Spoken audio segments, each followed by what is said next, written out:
د رفع د صوت بتلبیه حضرت پیغمبر صلی الله علیه وسلم چې ماته جبرائیل علیه السلام راغی امر یې راته وکړو چې خپلو صحابهو ته امر وکړه چې تربیه دې په زوره غږ باندې ویایي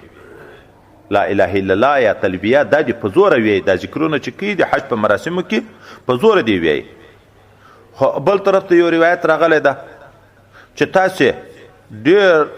کوشش په جګوالي کې مه کوئ مشقت په ځان باندې مه راولئ نو دی وی چې تعرض نشته یو رفع د صوت ده یو زور ده ورکول ځان ته دي دغه کې خو فرق ده سړی سوکه لګیا د خپلی اوري هم ذکر ده سړی دومره وی اوري چې دریم نفر او څلورم نفر پورې غږ رسیږي هم ذکر ده یو مجمع ته رسیږي هم ذکر ده خو په زوره نارې وایي دا چې په زوره دغه تر د مجلسه پورې چې غږ رسیږي چې په دغه غږ باندې څوک ذکر کوي دته بدن ته تکلیف پیدا کیږي خو دا چې په زوره چغې کې غاړې به لویږي په سر باندې به بوجي داسې مه کوه داسې مه کوه لکه بل روز بخاري شریف کې چې اصحابو په ډېره چغه نارې شروع کړه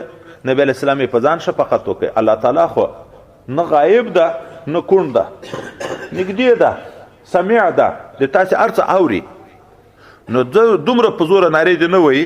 چې بدن ته بوج ورکوي اما فی نفسه رفع د صوت وي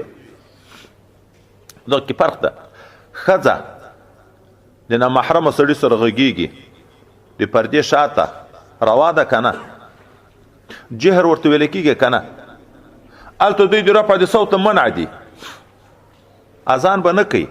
لیکن هلته هغه د لګیا دي د خلکو سره غږیږي دغه ته نه ویلی کېږي هغه رفع چې هغه په جیره په زوره چغې ویل دي هغه نه منع دي نو په تلبیه کې دیم کوشش دا کوي چې په جګ غږ باندې وي ځکه چې هلته شواهد پیدا کېږي چې د ونې اوري بوټي اوري تیږې اوري دا ټول په ورځ قیمت باندې لکه د مؤذن په باب کې بیا شاهدي ورکوي